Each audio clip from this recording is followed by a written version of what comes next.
Más fuerte. Vamos a ver si no hace mucho ruido. Sí, ah, no, ya está más fuerte. Sí.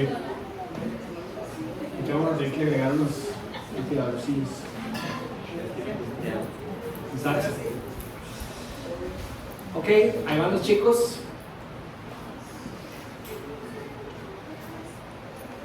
Y los grandes.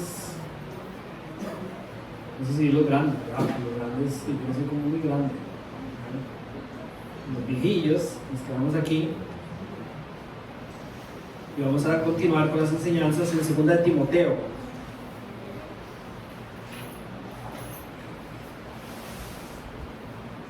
Andrés empezó esta carta la semana pasada, 2 de Timoteo, pero yo por, no sé, siento que es responsable para el texto que voy a enseñar, iniciar desde el versículo 1, aunque en la pizarra va a aparecer desde el versículo 3, según le dije yo a Vale, ustedes se recordarán y ahí tienen sus Biblias. Yo les voy a leer también el versículo 1 de 2 de Timoteo. Dice así: Pablo, apóstol de Cristo Jesús, por la voluntad de Dios, según la promesa de vida que hay en Cristo Jesús, a Timoteo, amado hijo, gracia, misericordia y paz de parte de Dios Padre y de Cristo Jesús nuestro Señor. Doy gracias a Dios, a quien sirvo con limpia conciencia, como lo hicieron mis antepasados, de que sin cesar, noche y día, me acuerdo de ti en mis oraciones. Deseo verte, al acordarme de tus lágrimas, para llenarme de alegría, porque tengo presente la fe sincera que hay en ti, la cual habitó primero en tu abuela Loida y en tu madre Eunice, y estoy seguro que en ti también. Por lo cual te recuerdo que avives el fuego del don de Dios que hay en ti por la imposición de mis manos, porque no nos ha dado Dios espíritu de cobardía, sino de poder, de amor y de dominio propio. Por tanto, no te avergüences del testimonio de nuestro Señor, ni de mí, prisionero suyo, sino participa conmigo en las aflicciones por el Evangelio según el poder de Dios. Entonces, de nuevo iniciamos una carta. La carta la vamos a predicar toda. Ustedes saben que siempre me gusta recordarles la razón por la cual hacemos esto. En Casa Vida Nosara predicamos de manera expositiva, se le llama así, de manera expositiva. La otra manera de predicar más común es la manera que le dicen temática, de manera temática. ¿Cuál es la diferencia entre expositiva y temática? Nosotros creemos en que la predicación expositiva es la más segura, no voy a decir que es la única correcta, pero la más segura según la voluntad de Dios, porque expone lo que el texto que está enfrente de nosotros trata de decir. Cuando usted hace una enseñanza temática, hay un riesgo que los pastores tratan de, o deberían de tratar de eliminar y hacerlo responsablemente. Por ejemplo, si usted va a hablar del amor, usted puede buscar en el Nuevo Testamento todos los versículos que hablan del amor para reforzar la enseñanza que usted quiere dar, que Dios da con respecto al amor, ¿verdad? El problema es que si usted no tiene claro el contexto de esos versículos en el momento en que fueron dados y cuál era la intención del autor, usted podría poner a esos versículos a decir algo que no era exactamente lo que el autor quería decir, solo para enseñar el tema. Les voy a dar un ejemplo. Ustedes han escuchado ese versículo de Mateo 18 que dice que donde 2 o 3 están reunidos, ahí está Dios, ¿verdad? Las personas dicen a veces que no está mal, es en cuenta, no es que está mal. Personas dicen, de ahí estábamos, habíamos 2 personas, 3 personas, ahí nos reunimos, ¿verdad? Esos fueron los únicos que llegamos, por ahí usted sabe que donde hay 2 o 3, ahí está Dios, ¿verdad? Eso es verdad. Pero si no hubieran 2 o 3, ¿pero dónde está? Siempre está en sus hijos. La presencia de Dios siempre está. Cuando usted estudia el contexto de ese versículo de Mateo 18, se da cuenta de que Jesucristo está enseñando sobre la disciplina de la iglesia. Cómo lidiar cuando en la iglesia hay problemas. Entonces Jesucristo dice, primero hay que hacer esto, después hay que hacer esto y después hay que hacer esto. En el después y en el después va sumando personas a cómo lidiar con los problemas dentro de la iglesia. Y Jesucristo dice que hay una bendición en que varios hermanos se reúnan a lidiar con el problema de la disciplina. A través de eso Dios va a actuar algo en el problema de la disciplina. Ese es el contexto de ese pasaje. Entonces, si usted agarra el pasaje de Mateo 18 para demostrar que Dios está cuando hay 2 o 3 personas, estaría mal utilizado. Si usted agarra el pasaje de Mateo 18 para reforzar que Dios bendice cuando las personas se reúnen para arreglar esos problemas de disciplina y no simplemente los dejan ahí en el aire, es diferente. No sé si entienden la diferencia.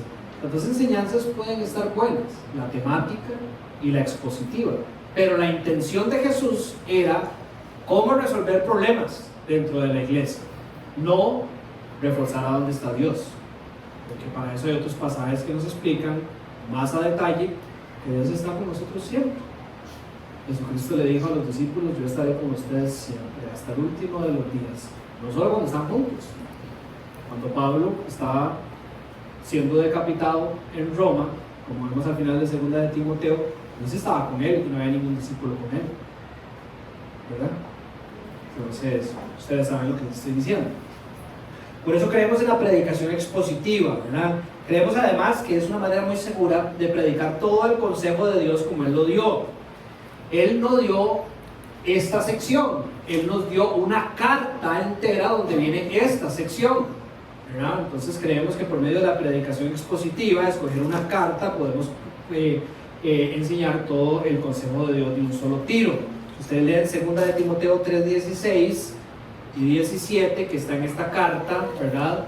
Dios dice a través de Pablo que toda la escritura fue inspirada por Dios y es útil para un montón de cosas a fin de que el siervo de Dios pueda presentarse ante Él, ¿verdad?, de manera adecuada, pueda lidiar con todo lo que va a lidiar en la vida, para todas esas cosas, pero es todo el consejo de Dios. Evitamos estudiar textos aislados para que un texto, como dicen el dicho, ¿verdad?, fuera de contexto no se vuelva un pretexto, ¿verdad? Porque yo puedo agarrar un texto para defender algo y quiero decir, por ejemplo, la teología de la prosperidad agarra un texto donde dicen que Dios llama a su pueblo a sembrar las primicias, es decir, de plata, ¿verdad?, y Dios le va a dar más plata. Hay todo un principio bíblico detrás de eso, ¿verdad? Y la manera en que ese texto se da al pueblo de Dios no era con la intención que muchas veces se utiliza para simplemente sacarle plata a las personas. Ese es el pretexto que ellos usan para lo que ellos quieren decir. Entonces tratamos de no hacer eso. Evitamos también la tentación de saltarnos textos difíciles, ¿verdad? En esta carta van a haber textos confrontativos, textos que los van a hacer sentir mal a ustedes y me van a hacer sentir mal a mí. Cuando los pastores lo que quieren es que las iglesias estén llenas, evitan los textos conflictivos. No quieren hablar del homosexualismo, no quieren hablar del aborto, no quieren hablar de la infidelidad, no quieren hablar del maltrato, no quieren hablar de las injusticias, porque saben que la mitad de las personas están a favor de tal cosa. Es mejor no hablar de ellos, porque si no se nos va a vaciar la mitad de la iglesia y ¿qué problema? Entonces están negociando las verdades de Dios. Nosotros queremos evitar que nuestro corazón se vea tentado a hacer algo así. Así que predicamos todo corrido como Dios lo dio a su pueblo. Y nos ayuda a ver la unidad del Evangelio en cada libro. Esto es una carta, ¿verdad? Yo siempre les doy este ejemplo. Cuando usted recibe un correo electrónico o usted recibe una carta, usted no lee las primeras 3 renglones y dice, bueno, la próxima semana leo el otro, ¿verdad? Se lee toda la carta. Y hay veces que ya después, una semana después, se llega de su mamá, o de su abuelo, o de quien sea, y le dice, ay, qué bonito lo que me escribió tal persona, ve lo que me escribió esta parte, aquí al final, y le lee solo el final, ¿verdad? Eso se puede hacer, pero usted primero lee toda la carta para entender cuál era la idea completa de lo que la persona estaba tratando de decir. Que no le pase como a mí, ¿verdad? Que a veces en la escuela nos hacían una trampa horrible, que era, tenía que hacer el examen, y siempre al principio dice, lea todo el examen antes de empezar, ¿verdad? Yo no lo hacía, obviamente, perezoso. Y cuando me iba como un quebrado, yo decía, ¿qué es este examen? Es decir, ¿cómo la profesora va a hacer este examen? ¿Verdad? Y yo tratando 2 horas de contestarlo, y había visto que se había levantado la primera, ya hasta la mitad de la clase se había ido, y yo solito hacía hasta el final, llego al final donde dice, si usted leyó todo el examen antes de empezar a contestarlo, se dará cuenta que solo tiene que responder la mitad de las preguntas, ¿verdad? Entonces, queremos entender todo lo que estaba comunicando el autor, ¿verdad? Todo el mensaje, y curiosamente, bueno, no, probablemente nos vamos a dar cuenta que en lo que Dios le entregó a su pueblo va el evangelio, el mensaje, las buenas nuevas de Jesucristo, de principio a fin, en cada libro, ¿verdad?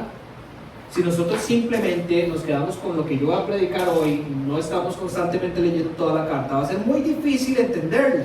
Y como a veces no podemos hacer todas las semanas lo mismo, tratamos aquí en Casa Vida de darles el contexto adecuado. Por esa razón yo me voy a volver al versículo 1 hoy, para que yo esté lo más seguro que yo pueda de que usted esté entendiendo la intención del autor en esta sección con respecto a toda la carta.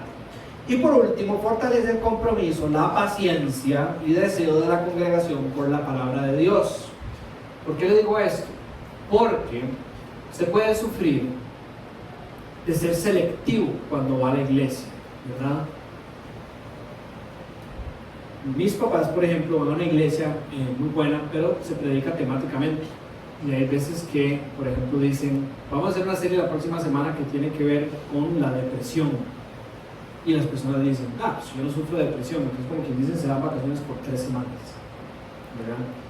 O usted puede decir, como cuando predicamos la carta de los Hechos, que duramos como 2 años, ¿verdad? Usted puede decir, van a hablar de Hechos, es larguísima, tiene 28 capítulos, creo, es decir, van a durar toda la vida, ¿verdad? Usted tiene que revisarse, porque el libro de los Hechos es la palabra de Dios, usted quiere desear toda la palabra de Dios. Entonces esto nos fortalece a nosotros a absorber, a querer recibir la palabra de Dios como venga, como Él la dio, toda, o sea, toda una carta, que venga, así la dio el Señor y así la tenemos que recibir nosotros. Muy bien. Con respecto al contexto, repasando algunas generalidades de lo que predicó Andrés la semana pasada, encontramos que Pablo es apóstol de Cristo Jesús por la voluntad de Dios, según la promesa de la vida que hay en Cristo Jesús, a Timoteo, su hijo amado. Entonces el autor es Pablo. Una vez más, el autor es Pablo, igual que primera de Timoteo, la carta estudiada anteriormente. Esto Pablo lo refuerza al poner Pablo, apóstol de Cristo, y firmar su carta de la misma manera al final, lo cual nos da una señal. Esta carta no era simplemente para Timoteo. Cuando Pablo empieza y abre la carta presentando quién él es, nosotros podemos tener seguridad por el texto de que era una carta dada a todas las iglesias, porque si no, ¿por qué va a presentarse de esa manera a quien era su hijo amado? ¿Verdad?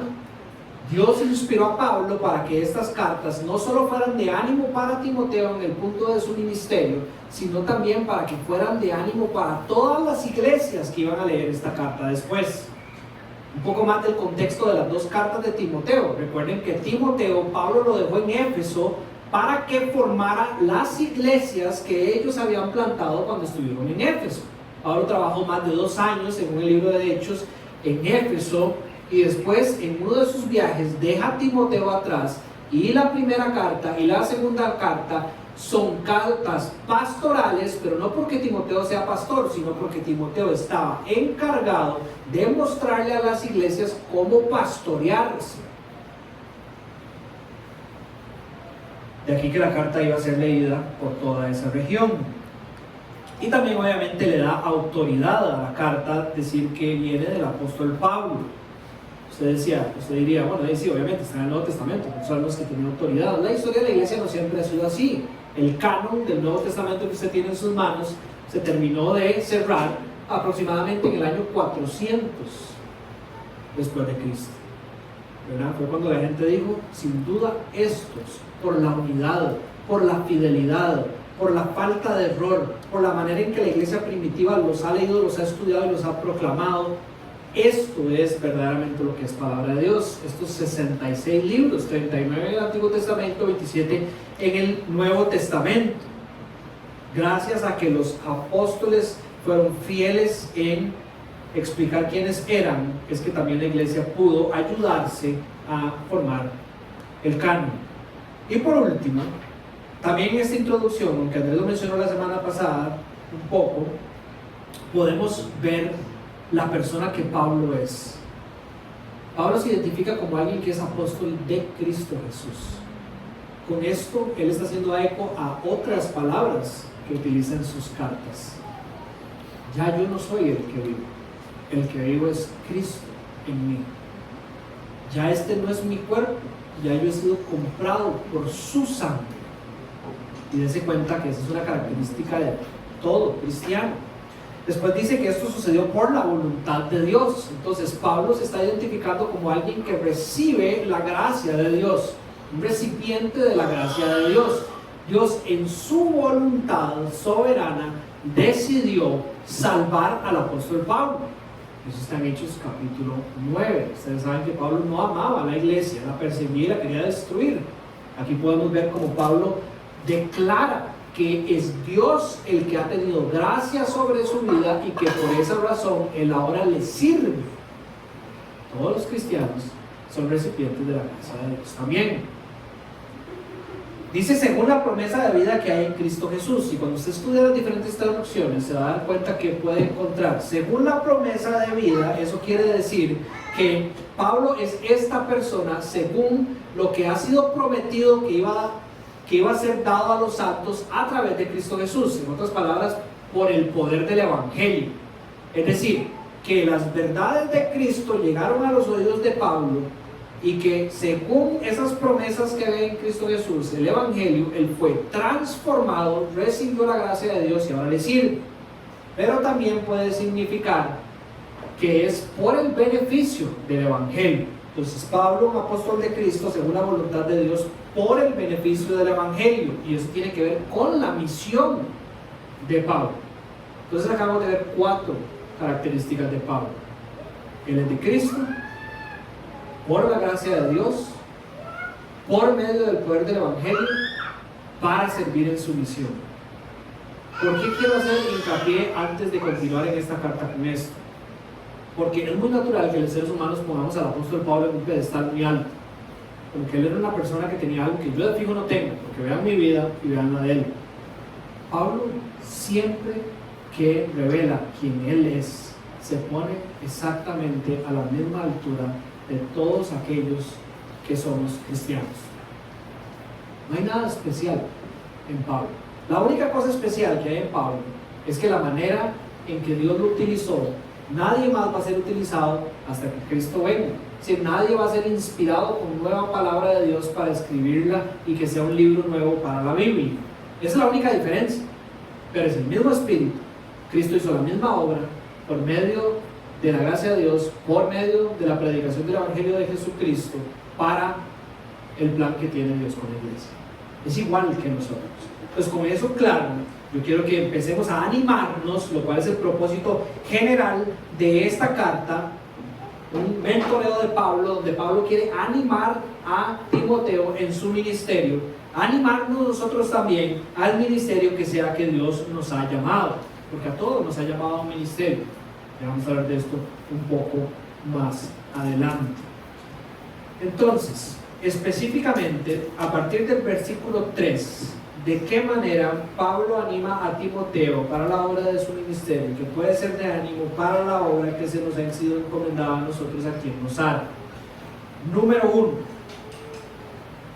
Pablo anima a Timoteo contándole de sus oraciones. Y la enseñanza aquí sería: los hermanos y las hermanas de la fe oran los unos por los otros. El versículo 3 dice: doy gracias a Dios que sin cesar, noche y día, me acuerdo de ti en mis oraciones. Como iglesia, nosotros debemos de fortalecer la disciplina de la oración congregacional. ¿Por qué digo congregacional? Porque la disciplina de la oración se puede dividir en dos: individual y congregacional. Yo no sé si usted es bueno orando solo. Esa es la disciplina de la oración individual. Si usted no es bueno orando y quiere crecer, podemos hablar. Pero desde el punto de vista congregacional, por todo lado en la Biblia, yo encuentro que Dios nos llama a orar juntos también por los demás, por los hermanos de la fe y por los planes de Dios en el mundo, como estudiamos en 1 Timoteo capítulo 2, entre el versículo 1 y 4. Debemos de fortalecer esta disciplina. Ahora, levantando la mano, ¿a quién le gustaría que esta iglesia fuera exactamente como Cristo quiere que sea? Voy a levantar la mano. Cristo no quiere. Okay.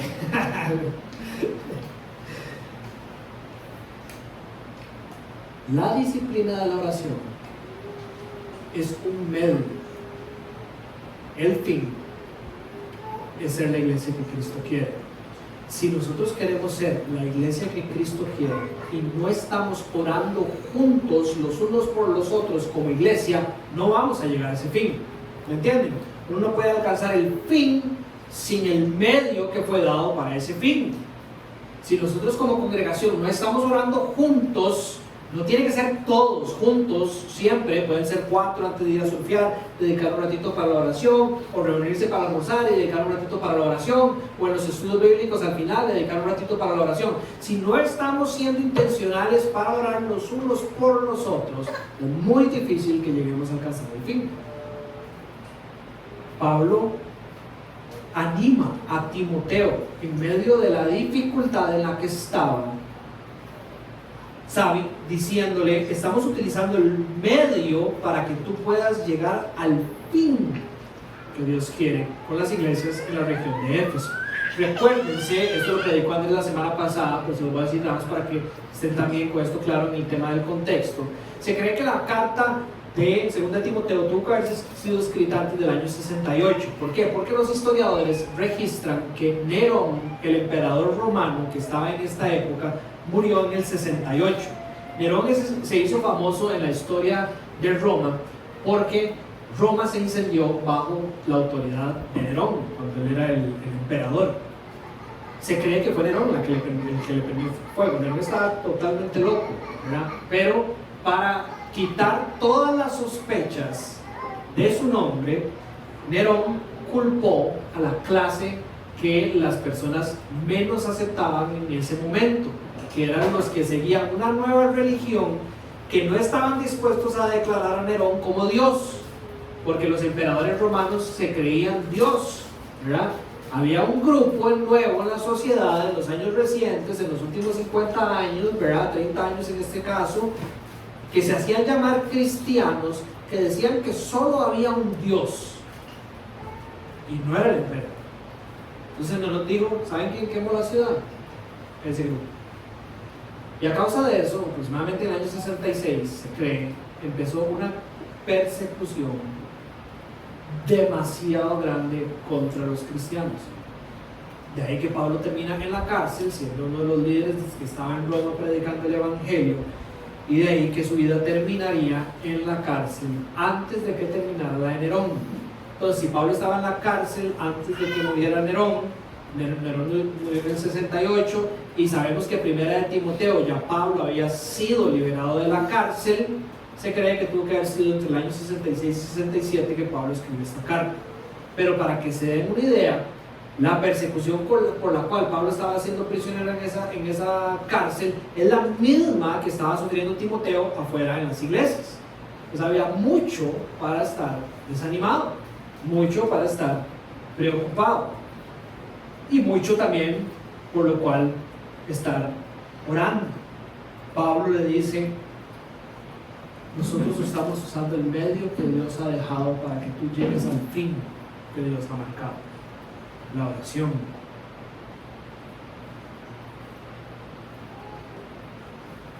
Ahora, ejemplos en la Biblia son demasiados, simplemente los voy a mencionar para que ustedes los apuntan, pero obviamente Cristo es el ejemplo perfecto, llamó a sus discípulos a practicar la disciplina de la oración los unos por los otros, nos llama en Marcos 11, versículo 24, a estar orando con fe los unos por los otros. En Mateo 6 le da una guía a todos los discípulos para que oren juntos de esa manera, el famoso Padre Nuestro que conocemos aquí en nuestra sociedad. Mateo 18 también habla sobre cómo juntos pueden orar por las diferencias. Lucas capítulo 6, versículo 27, Cristo sigue enseñando a lo largo de todos los evangelios sobre la oración. En San Juan, a partir del capítulo 16 y 17, vemos a Jesús orando por sus discípulos y con sus discípulos. Obviamente Pablo también es un gran ejemplo. Quieren ser como Cristo, llegó a ser Pablo, véanme a mí, le digo a las iglesias. En Romanos capítulo 1, versículos 9 y 10, Dios a quien sirvo me es testigo de cómo sin cesar hago mención de ustedes siempre en mis oraciones. Primera Tesalonicenses capítulo 1 habla sobre cómo los hermanos oraban por los otros hermanos de la fe. Pablo invita al pueblo de Dios a orar en Colosenses capítulo 4, dedíquense a la oración, les dice perseveren en ella con agradecimiento. Primera Tesalonicenses les dice oren sin cesar, de la misma manera en que él está orando. Obviamente esto no se trata de la forma, es decir, de estar de rodillas todo el día, porque así es como se supone que hay que orar. Esa es la forma, no se trata de la forma, se trata del sentido, es decir, de tener un corazón que constantemente busca en todo momento del día estar en una comunión, en una conversación con Dios, ¿verdad? Y que mientras hace eso busca tener presente a sus hermanos. Filipenses capítulo 4, presenten sus oraciones al Señor como iglesia, es decir, juntos como congregación, y den gracias. Romanos capítulo 12, versículo 12, una oración para esperanza y paciencia como iglesia, y otros ejemplos más.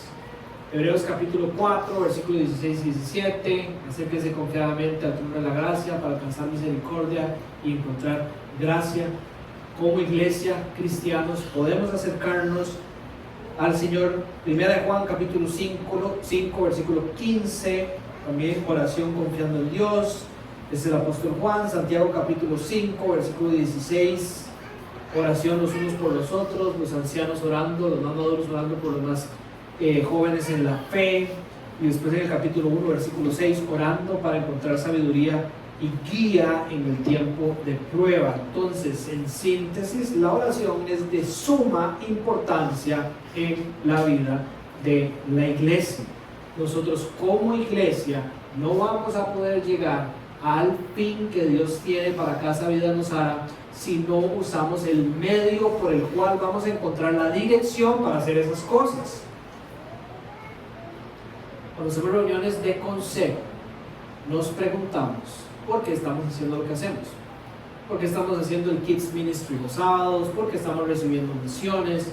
¿Por qué estamos haciendo el sistema educativo? ¿Por qué estamos construyendo un rancho? ¿Por qué vamos a sembrar una mata? Todo lo cuestionamos, porque no todo lo que es bonito y parece agradable a Dios es lo que Dios quiere que nosotros hagamos, ¿verdad? ¿Me entienden? Sí, porque Casa Vida Nosara fue durante 2 años y medio a traer personas de Ostional para que pudieran venir a la iglesia, no significa que toda la vida Dios quiera lo mismo. Hubo un momento donde Dios dijo, el tiempo llegó de más que no más, dejemos que yo venga. Durante años estuvimos yendo a la comunidad de Los Ángeles a formar mamás para que fueran maestras de sus hijos pequeños. Hubo un momento donde en oración Dios nos dijo, es tiempo que reubiquen sus esfuerzos más a la comunidad inmediata. ¿Y eso cómo llega a pasar? Por medio de la oración. por estar en comunión juntos, orando, buscando seguir el camino de Dios, ese medio de gracia que Él nos ha dado. Pablo le da gracias a Dios porque es una bendición para su corazón poder orar por los demás. ¿Usted ha experimentado esa bendición? Porque usted sabe que es una bendición orar, ¿verdad? Si es cristiano y usted ha orado, usted sabe que es una bendición para usted. Y muchas veces en la vida, en el día, ni siquiera en la vida, en el día, a veces me levanto y ya mi corazón está alterado. Yo tengo que sentarme y decirle a Dios, Dios, ¿qué pasa? ¿Qué es lo que me tiene así? ¿Por qué estoy así? Y en la oración el Señor le dice, ¿se acuerda que usted apenas se levantó, le dio un mensaje que decía, hey, tengo que hablar con usted? Ya eso me suena mala noticia. Y ya empiezo el día como así. Y el Señor me dice, tranquilo, eso es lo que lo tiene alterado, pero eso no significa nada, usted descansa en mí, la oración me bendice. Pero usted ha experimentado la bendición que hay en orar por alguien más. O usted ha experimentado la bendición de que alguien esté orando por usted. Ya hablábamos en la mañana, ¿verdad? Con Jamie, que viene saliendo del COVID, que lo golpeó un poquito más duro de lo normal. Y él decía, ustedes no saben la bendición de saber, no solo que él está orando, sino que hay personas orando por mi salud. Hay bendición en eso. Pablo lo sabía y por eso le da gracias a Dios. Pero también da gracias porque sabe que es una bendición para Timoteo, como les estoy diciendo. A veces en las noches de oración, aquí no vienen 30, 40 personas, vienen 5. Y yo a veces me pregunto, no digo que esta sea la razón, pero a veces me pregunto, la gente está en la casa y dice, hoy me siento bien, hoy no necesito ir a la noche de oración, hoy yo estoy bien. Pero las otras personas, tal vez las otras personas necesitan que usted vaya para que usted ore por ellos, ¿verdad? Tenemos que experimentar esa bendición de orar los unos por los otros. Y Pablo está animando aquí a Timoteo diciéndole, aquí estamos orando por usted, siga adelante. Punto número 2, Pablo anima a Timoteo contándole de la alegría que le causaría estar con él. Y este es el principio que saco de aquí. Los hermanos y hermanas de la fe se alegran de estar los unos con los otros. Doy gracias a Dios, dice Pablo, y el versículo 4 brinca, deseando verte al acordarme de tus lágrimas para llenarme de alegría. Él desea ver a Timoteo para llenarse de alegría. Ahora, de una vez se lo anuncio para que usted no se sienta mal. No es natural, es decir, no es espontáneo o fácil que usted quiera estar cerca de los hermanos en la iglesia. Es algo que para mí es consecuencia de dos cosas. Número 1, ¿cómo vamos a llegar a que este gozo nazca en nosotros por los demás? Debemos pedírselo a Dios. Debemos pedírselo a Dios.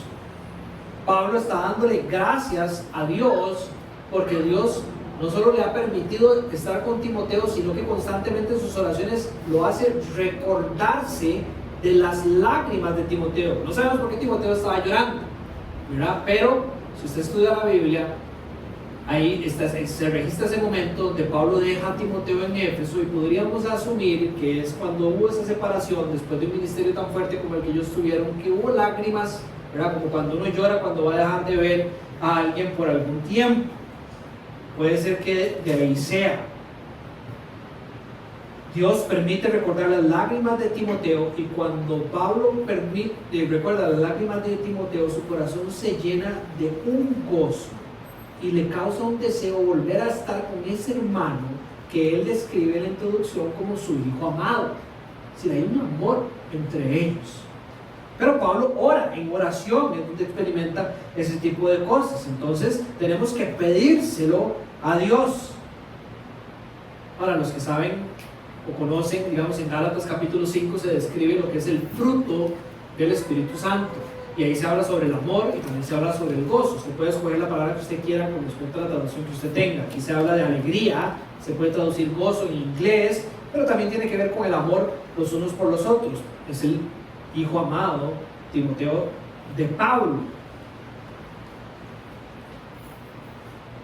Es un don de Dios.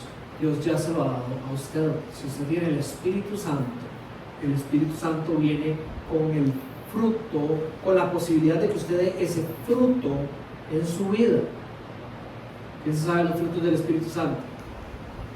Lenin, los frutos del Espíritu Santo son amor, paciencia, mansedumbre, paz, bondad, humildad, dominio propio, ¿verdad? Y no hay cristiano que tenga solo dos. Es que sí, el Espíritu Santo está en mí, pero yo solo tengo paciencia y humildad, ¿verdad? Amor, yo digo no, y dominio propio, jamás. No, el Espíritu Santo viene y es como que Él instala en usted un software donde usted ahora tiene la capacidad de producir todos esos frutos, pero está en usted, como vamos a ver más adelante, usar los medios de gracia para poder llegar al fin, dar los frutos que el Espíritu lo ha equipado para dar. Entonces usted tiene que orar para que el Señor pueda causar en usted eso, primeramente, que es alegría al estar con los hermanos de la fe. Ahora, la segunda manera en donde yo creo que somos responsables, y encontramos también en este texto, que podemos hacer para que este gozo entre nosotros crezca, es por medio de conocernos. Pablo conoce profundamente a Timoteo, no solo lo llama su hijo, sino que también en esta carta habla sobre los detalles. Él conoce a la abuela de Timoteo, conoce la fe de la abuela de Timoteo, pero el vínculo con Pablo, el vínculo entre Pablo y Timoteo no es por medio de la abuela, no es como que así yo soy amigo de la abuela y por eso dice me traje a Timoteo, ¿verdad? Sino que Pablo, cuando encuentra a Timoteo, lo encuentra porque dice que las personas en la iglesia hablaban muy bien de él. Pablo va a Timoteo y después asumimos que se llega a conocer profundamente al punto en que él puede hablar de la abuela con el nombre Loida o Loida y la madre Eunice, ¿verdad? Lo conoce también. Después habla también de la fe de Timoteo, de esa fe que estoy seguro que está en ti. Pablo está tan seguro que está en Timoteo que él le impuso las manos para que fuera a hacer su tarea. Esa imposición de manos no es, como se ha malinterpretado por el mal uso de los versículos bíblicos, como que los pastores tenemos algún poder especial que nadie más tiene, que puede ponerle las manos encima de alguien y yo puedo hacer que ven, en este momento se levante de esa silla por la imposición de mis manos y vaya y haga algo en el nombre del Señor. La imposición de manos en el tiempo de Jesucristo significaba que la autoridad mía respaldaba lo que esta persona iba a hacer. Simplemente eso. Entonces Pablo está diciendo, yo, el apóstol de Jesucristo, enfrente de la iglesia de él y de todas las iglesias, al imponer las manos sobre Timoteo, aseguro que esto que él está haciendo es de Dios. Pero es una cuestión de respaldo. Y él hace eso cuando habíamos estudiado en Primera de Timoteo, que le dijo a Timoteo, no te apresures en imponerle las manos a las personas, ¿se acuerdan? Sí, no se apresure, le dijo a Pablo a Timoteo, en respaldar a alguien que no estamos seguros que esté caminando por los caminos correctos. Pablo aquí está diciendo, yo estoy seguro, yo te conozco también, que yo impuse las manos sobre vos, no se te olvide, porque se conocen profundamente.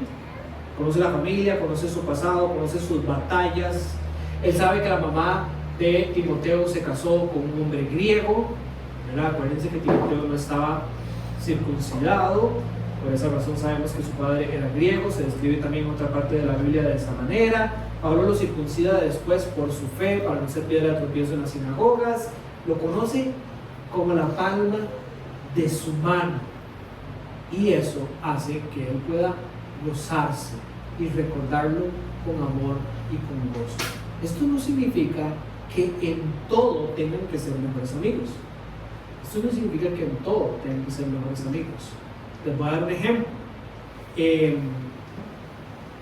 Casa Vida eran 3 iglesias hace un tiempo, ahora somos solo 2. La iglesia del pastor Eduardo en Playa Azul y nosotros hemos decidido caminar organizacionalmente de manera separada. Hay algunas diferencias en la manera en que estamos haciendo ministerio que no nos permite seguir caminar juntos, pero cuando yo me acuerdo de Chespo, mi corazón se enciende por él, por lo que él está haciendo. Y yo no puedo decir que él es mi mejor amigo. Lo veo a veces cada 4, 5 años, 6 años. Igual por el pastor de 242, Rodrigo Fournier, lo que era la viña antes en San José, o Ricardo Salazar en San José, o Manrique, o Juanjo y en la iglesia de la Gracia. Si no nos vemos a menudo, pero cuando yo pienso en ellos, en el último momento que estuve con ellos, mi corazón se llena de esta alegría, ¿verdad? Pero nos conocemos, sabemos qué están haciendo, cuál es su corazón, de dónde vienen, cuál es su objetivo, a qué quieren llegar, a cuál Dios están sirviendo, cómo están tratando de hacer las cosas, ¿verdad? Y eso hace que podamos gozarnos cuando nos recordamos de ellos. Hagan ustedes el ejercicio. Es como que Chelsea me diga a mí: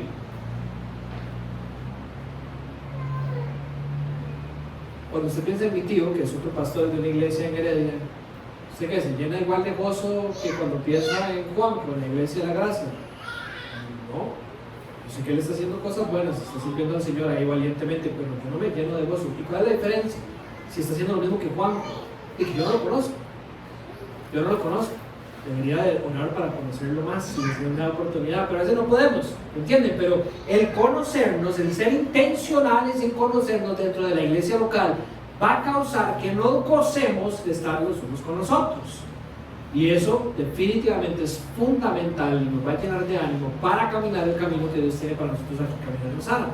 Hay que ser intencionales en orar para que Dios nos dé lo necesario para gozarnos los unos a los otros, pero también para nosotros ser responsables y buscarnos los unos a los otros a ver qué está pasando.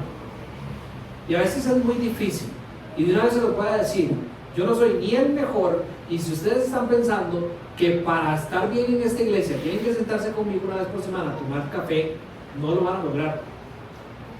Tiene que ser los unos por los otros, porque yo tengo 3 hijos, una esposa maravillosa, pero mis 3 hijos, esa que son ahí, no duerme tan bien, y entonces yo a veces ando funcionando al 50%, aparte soy estudiante de seminario, aparte estoy pastoreando aquí, aparte soy un pecador y soy débil y me desorganizo, ¿verdad? Y aparte mi cerebro necesita que yo haga ejercicios, entonces no tengo a veces mucho tiempo para sentarme con todas las personas.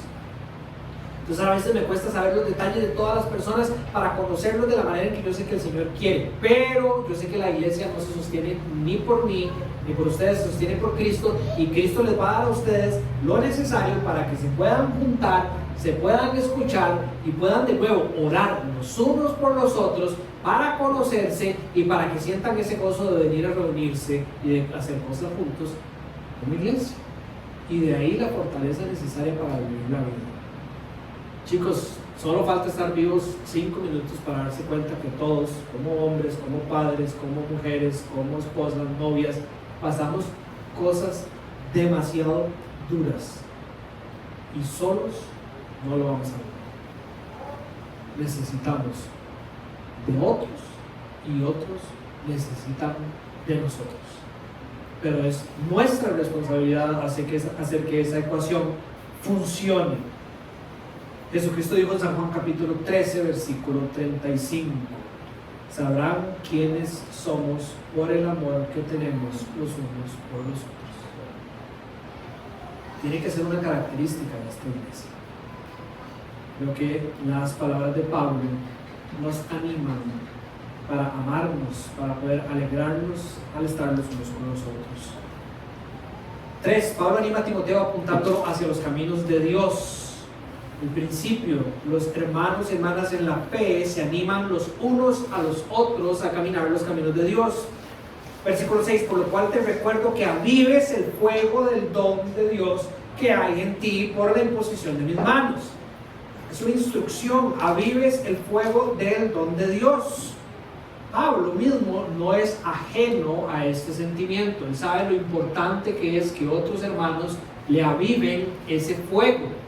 Si usted va al final de esta carta, se va a encontrar a esta persona con un nombre que yo les recomiendo que usted se lo sugiera a algún amigo que vaya a tener un bebé hombre: Onesíforo.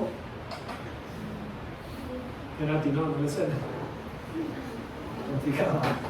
Onesíforo constantemente, registra Pablo, le dio ánimo en su caminar como cristiano.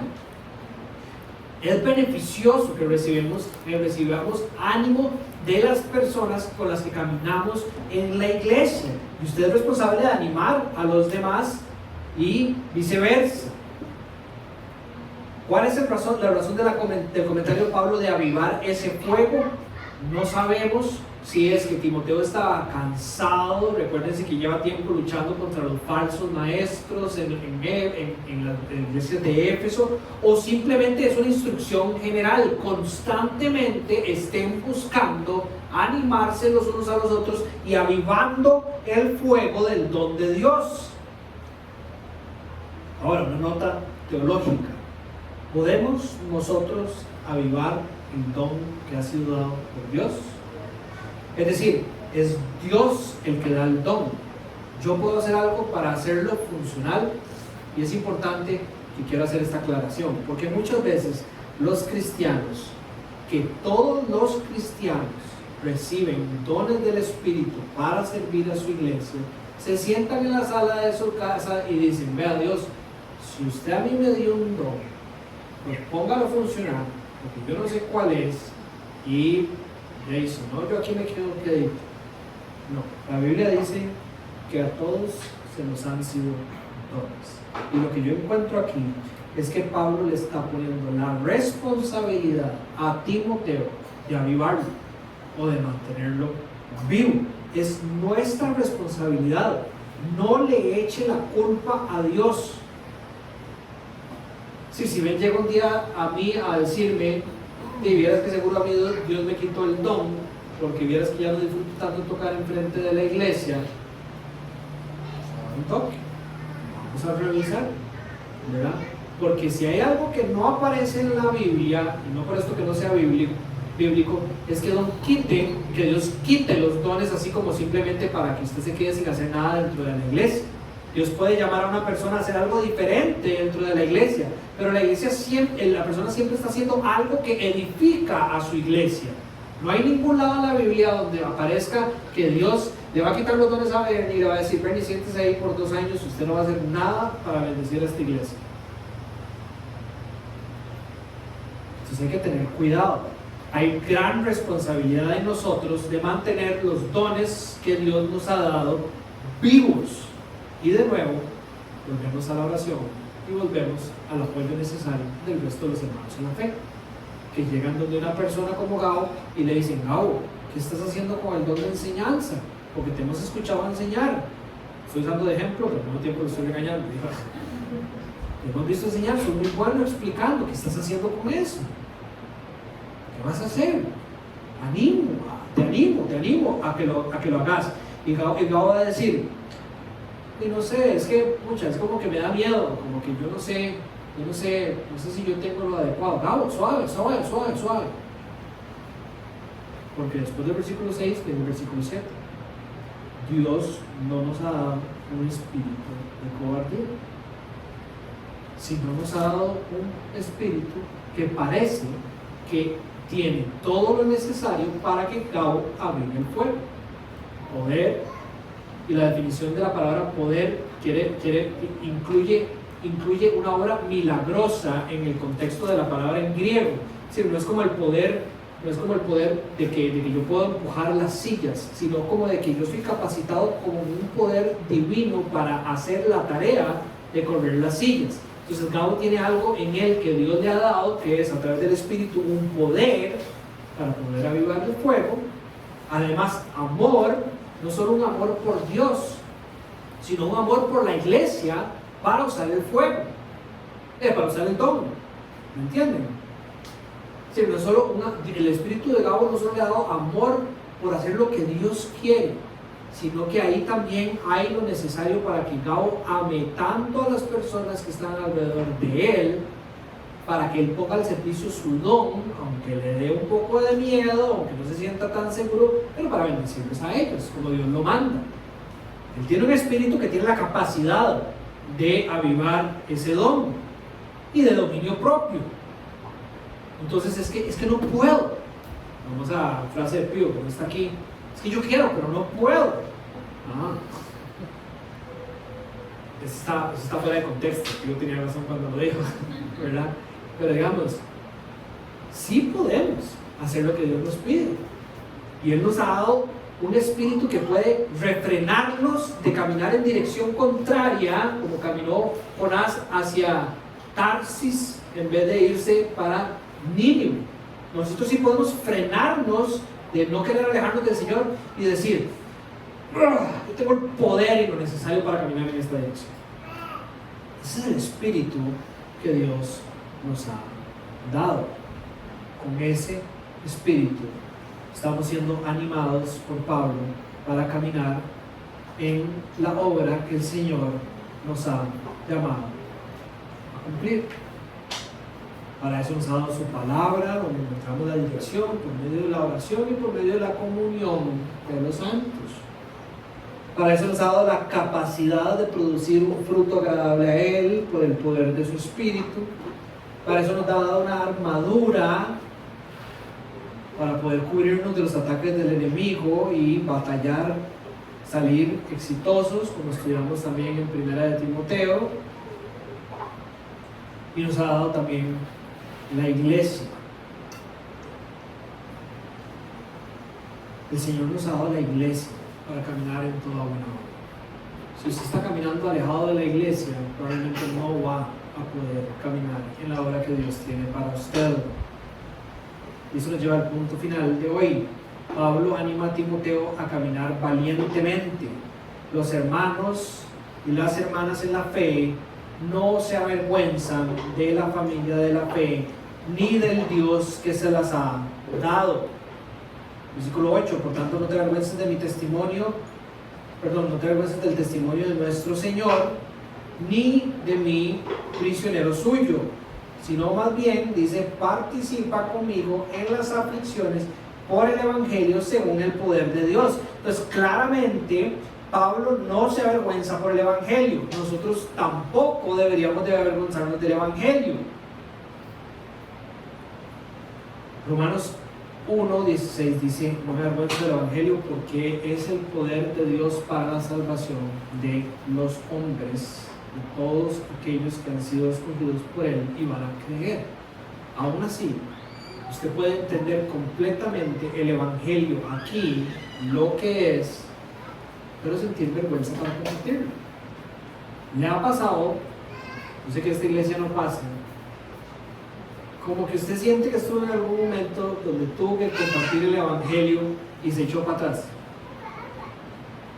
Como que usted llega a la casa y usted dice: pucha, estuve con esta persona toda la tarde, estuve con él en el almuerzo, me estuvo hablando de lo que él creía, de cómo cría a sus hijos, de sus problemas familiares, de todo, y yo en ningún momento le hablé de Jesús. En ningún momento le hablé de lo que Cristo puede hacer en esas cosas. Por vergüenza. Dice: qué vergüenza, si empiezo a hablar y más bien se enoja conmigo. Dice: qué vergüenza, voy a quedar ahí como el santurrón ahora. Yo que también tengo miles de errores, ¿cómo le voy a hablar de eso? Es que me da vergüenza. Pablo no se avergüenza del Evangelio y le dice a Timoteo: no te avergüences vos tampoco de ese testimonio de nuestro Señor, que es el Evangelio. Entonces, los cristianos, número uno, no nos deberíamos de avergonzar del Evangelio. Dani, ¿cómo lo hago? Hay un medio por el cual usted puede alcanzar el fin: la oración. Solo, sí, pero junto, creo que mejor, porque los hermanos nos van a animar a hacerlo. Y después, obviamente, no nos avergonzamos, es decir, obviamente en el sentido de que esto es parte de, no nos avergonzamos de la familia que este Dios, por medio del Evangelio, nos ha dado. A veces nos avergonzamos de la familia que el Señor nos ha dado, principalmente cuando sentimos que esa familia está en un lugar desacreditado ante las personas que están alrededor mío. Por ejemplo, si yo estoy en un almuerzo donde lo único que hay son no creyentes, no solo no creyentes, sino tal vez personas que hasta odian el cristianismo, ¿sí? Que odian hablar de las iglesias, y odian hablar de Jesús, y odian hablar de Dios, y viven una vida que no quiere nada de eso. Usted probablemente se vaya a ver tentado a nunca mencionar que usted no puede asistir a aquel partido de fútbol pero tiene que ir a un estudio bíblico, o que usted llegó media hora tarde porque estaba en la iglesia y se quedó orando con otros hermanos. ¿Por qué? Porque se le da vergüenza. Puede ser que usted esté dando vergüenza. No estoy diciendo que le esté pasando a usted, yo digo que esa es la razón. A veces nos avergonzamos, ¿verdad? En este caso, Timoteo estaba en un lugar donde las personas alrededor suyo odiaban el evangelio y odiaban a Dios. Eran paganos, no creían lo mismo que él. Timoteo le dice: no se avergüence del mensaje y no se avergüence de mí, que soy su familia de la fe, que en estos momentos ante todas esas personas yo no sirvo para nada, por eso me tienen en la cárcel. A nosotros nos pasa igual cuando estamos compartiendo el evangelio. Puede que haya un sentir en nosotros de que le estamos hablando a estas personas sobre una persona que ellos simplemente podrían decir: ¿a dónde está ese Jesús que usted está hablando? ¿A dónde está? ¿Quién está? No existe, ¿verdad? Y podría darnos la misma vergüenza que sentía Timoteo al decir: ¿a dónde está esa autoridad y ese que le dio el mensaje a usted? Ese que usted dice que es el que nosotros tenemos que escuchar, ¿a dónde está? ¿En la cárcel? Estaba a punto de cortarle la cabeza. ¿A dónde está ese Cristo que usted está predicando? En una cruz. Lo mataron hace 2000 años. ¿A dónde está? ¿Qué se hizo? Y usted puede ser que diga: pucha, qué difícil llegar a hablarles de este Jesús si no tengo nada que enseñarles. Mejor, antes de pasar esa vergüenza, no lo menciono. Puede ser que usted se sienta avergonzado, o igual de sus hermanos de la fe, ¿verdad? Pablo nos anima a que seamos valientes y que no sintamos vergüenza, pero no va a ser fácil, ya se lo estoy diciendo. Batallamos con eso en la carne, sufrimos mientras caminamos, o nos vemos en esos momentos donde tenemos que tener la valentía para presentar el testimonio de Jesús y el testimonio de la iglesia en nuestras vidas también. Pero antes de terminar, nada más déjenme recordarle y enmarcar todo lo que le he dicho en esta idea. Número 1, Pablo empezó su caminar por el poder del evangelio. Apóstol de Cristo Jesús por la voluntad de Dios, según o de acuerdo a la promesa de vida que hay en Cristo Jesús. Pablo empezó quien él es, ese Pablo, gracias al poder del evangelio. Así empezó. Número 2, Pablo es sostenido en su caminar por el poder, la gracia, el amor y la misericordia de Dios. ¿A quién le da gracias Pablo por todo lo que está pasando en su vida? A Dios, no a él. Él no le dice a Timoteo: Timoteo, ¿cómo estás? Te salvaste, que yo soy un experto en todo lo que estoy haciendo y lo que te he enseñado, y anda confiado. No, le dice: le doy gracias a Dios. Le doy gracias a Dios por vos, le doy gracias a Dios porque me alegro por vos, le doy gracias a Dios por lo que ha hecho a través de su espíritu, le doy gracias a Dios porque lo que va a hacer. Todo es gracias a Dios. Inició por Dios, se sostiene por Dios. Pablo nos recuerda que el Señor es soberano sobre su vida. No te avergüences del testimonio de nuestro Señor y de mí, prisionero suyo. Sobre todo lo que está pasando en la vida de Pablo, Pablo nos recuerda que no solo empezó por medio de Dios, es sostenido por medio de Dios, sino que Dios está en control de todas las cosas. Pablo no le dice a Timoteo que él es prisionero de los romanos. Pablo dice que él está ahí porque así Dios lo quiere. Porque así Dios lo quiere. Esa es la voluntad de Dios para su vida. Y nosotros sabemos por la historia que fue hasta de bendición que estuviera en la cárcel para muchos. Por último, Pablo nos recuerda que la manera en que podemos seguir adelante y que vamos a poder alcanzar todo ese fin que Dios tiene para nosotros es solamente por el poder de Dios. Y es cuando llama no a Timoteo a que se aleje de la situación difícil que puede venir con el amar a la iglesia, el servir en la iglesia, el dar su vida para los propósitos de Dios, sino más bien a que participe con él en las aflicciones, dice, por el evangelio, por algo más grande que simplemente llevarse bien con las personas de este pueblo y que todos digan: ah, sí, Dani es pura vida porque hace lo mismo que nosotros, sino por algo más grande, el evangelio que salva las almas, la palabra de Dios y el mensaje que Dios le dio a su pueblo. Y le dice, más bien, ven, participa conmigo por esa razón, según el poder de Dios. Según el poder de Dios. Todo lo que vayamos a hacer a futuro va a ser sostenido solo por el poder de Dios. Empezamos, chicos, con el Señor, por eso estamos aquí, porque Dios nos ha traído. Estamos aquí porque el Señor nos sostiene. Confiemos en que el Señor es soberano, no solo por lo que pasa aquí, sino por todo lo que está pasando en el mundo, y creamos en que vamos a poder hacer lo que Dios nos llame a hacer según su poder. Unidos como iglesia, vamos a poder llegar a hacer lo que Él nos pide según su poder. Bien. Amén. Vamos a parar la grabación. Y